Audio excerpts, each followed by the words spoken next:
Arnar, hvernig tilfinningin eftir sigur á Stjörnunni? Bara gott, langaði ekki sumarfrí. Var eitthvað sem þú vildir sérstaklega taka frá Stjörnunni og hefnaðist það? Nei, þeir eru ansi margt sem þú þarft að hafa áhyggjur af og náðu að gera vel með annað lenti í tómuvesinum.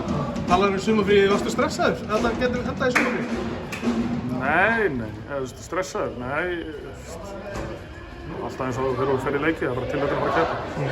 Hvað svona hefnaðist virkilega vel á þínu liði? Mér fannst við náðu stjórnaði varnarlega og mér fannst við bara svona þegar þeir komum með rönnið sitt þarna í seinni hálfleik, þá sýndum við bara hugrekki á móti. Hvernig er að spila fyrir þessa gaura sem ennþá að tróma þetta frammi? Þetta er málið. Þeir eru alveg geggjaðir og bara það er ástæðan fyrir að fólk að keyra hérna mörg hundruð kílómetra til að fá bara að taka þátt í þessu. Og mikið af villum, mikið af vítum, varstu þið að leyfa minna í þessu leik heldur en síðasta? Nei, bara, ég heldur það bara dæmt þegar menn brutu, sko. Þið farið aðeins í svæði, varstu búinn að hugsa það mikið fyrir leikinn? Já, eitthvað svona pæling hjá okkur að reyna að vera hrist upp í þess aðeins. Hvað náðu að taka út frá þeim með því að gera það? Hátt boltaskrinnandi þá. Hvernig lítur framhaldið þér? Bara, nudd á morgun og svo bara reyna að finna eitthvað að vera klári fyrir Garðabæinn, sko. Ég sitt upp í stúku og horf á leikinn, mikið talað þið vinnir að leik, þannig að mér finnst leiðilegt að spyrja þessu. En hvað getur þú sagt til fólki, hvað er Daniel Dólens að gefa liðinu? Hvað er hann að gefa hana? Já. Sko,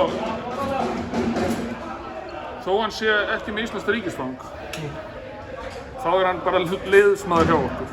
Ég veit að það er mikinn áhuga allir á því að drulla yfir allt sem hann gerir. Hann gefur okkur break fyrir Atomas, hann gefur okkur skotofn fyrir þetta og þess vegna var hann fengið við. Hann er liðsmaður, við ákveðum að vera ekki því við vorum með skorara sem okkur fannst taka frá liðinu og okkur fannst að vera farin að taka súrefni frá mönnum eins og Arnari og Júlíus og Ragga og það gerir Daniel ekki.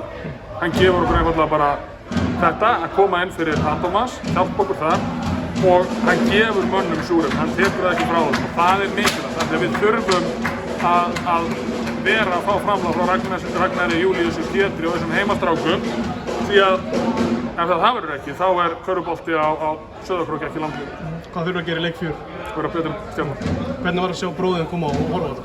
Bara fínt sko, hann er búinn að koma hérna tvisvar eða eitthvað og við heldum að hafi nú verið á okkur leiki fyrir sunnan þannig að við erum alveg duglegir að kíkja á leiki hjá hvora öðrum sko. Við eyðum miklu tíma saman, við erum góðir félagar þannig að það er alltaf bara gott að sjá hann.